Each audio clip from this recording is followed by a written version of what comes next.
This is what happens when an unelected person becomes a finance minister. Hello, friends. Welcome to the Indian Psychologist. I'm Dr. Jithendra, psychologist.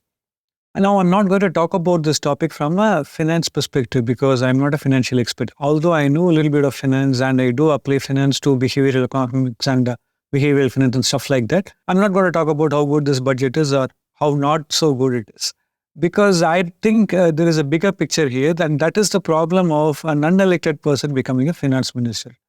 You can ask me, why wouldn't that be okay? For this, we have to understand the difference between the people who are elected by the people and the people who are appointed by the elected representatives or by the government to carry out tasks. Now, the people who carry out tasks are task masters and they are professionally equipped and they can understand things from a technological perspective, from a realistic perspective of how to execute things. But the elected representatives might not know a whole lot of things like that. The important distinction being that to be an elected representative, you don't really need any educational qualification or not any big educational qualification. This is because of the fact that the elected representatives are supposed to understand people and represent people to the people who carry out these tasks. Now, the biggest problem with this budget, I hope, is the fact that the finance minister is not able to understand the emotions of people and she is not able to reply to the people. And when the media persons are asking her questions, she thinks that she is actually answering those media representatives. But what she is failing to understand is that she is actually answering the people of the nation.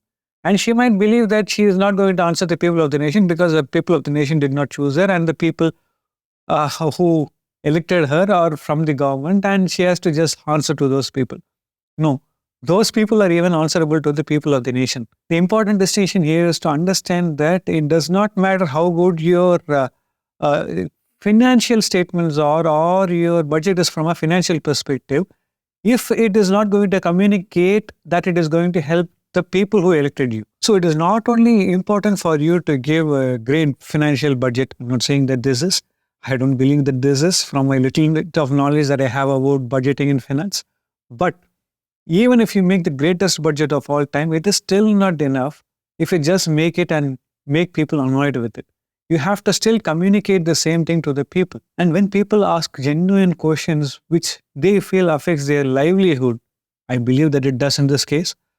So when they do ask those questions, you have the responsibility to answer that with humility, responsibility, and courteousness. And this is the problem that I see with the current finance minister. Sorry if I'm being too personal about her, but this is the case, right? Because she is not taking into consideration the people like us, even though she represents us and whatever she gets paid is because of us. I'm not saying that I am paying her personally, but the people like us pay taxes, right? That's what is going to help the government run the day. Now, when people who are journalists ask these questions to her, it is her responsibility to at least address the concern. You don't have to give a relief. When people say that the indexation benefit is lost and people are going to pay higher taxes, you might say from the old BJP's box of tools, that is, this is to help the nation and you have to sacrifice yourself a little bit to help the nation. Even if you had said that, the people who are BJP supporters would have actually been okay with that. But what do you say? How do you think that it is? Do you really understand that?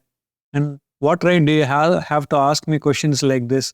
Did you ask the same questions to the previous finance minister? Now, the previous finance minister or the government is not here, particularly because of the fact that they did not do a good job in people's eyes. I'm not saying they did not do a good job, but in people's eyes, they did not do a good job. Now, optics are everything in politics. No matter how good your finances are, or if you can afford stuff or not, are you living on your own means or are you living on your debt? Everything boils down to the fact that how you perceive these things and how you perceive these things to be shaping you up or the nation up in the long run, and if the people you support are actually caring about you. And when that person is making it feel like they don't really care about you, that's a whole big problem. Now, the people in my own state, Tamil Nadu, where the government, the active government is actually the opposition of BJP, and have actually swept the entire elections in Tamil Nadu, also has a similar problem that the people, the elected representatives, are talking down to the people. Even the elected representatives are talking down to the people. Now, if you have to run a good ship, a good nation, and a good state, you have to win the hearts of people. And if people despise you, they are going to find ways of screwing up you. And in turn, they're going to screw up the nation, and it is going to be a much bigger problem for the state and India. So this is my request, not only to the finance minister, but to all the elected and the unelected representatives of the government and the state, to be a little courteous. Do not talk down to your people. Have some courtesy. Have some bit of emotional understanding, and talk to them like you would talk to a friend, and not like you would talk to an enemy. If you think this video makes sense, push the like button. And if you want more videos like this from a psychological perspective, subscribe to the channel. Thanks for watching this video and have a great time.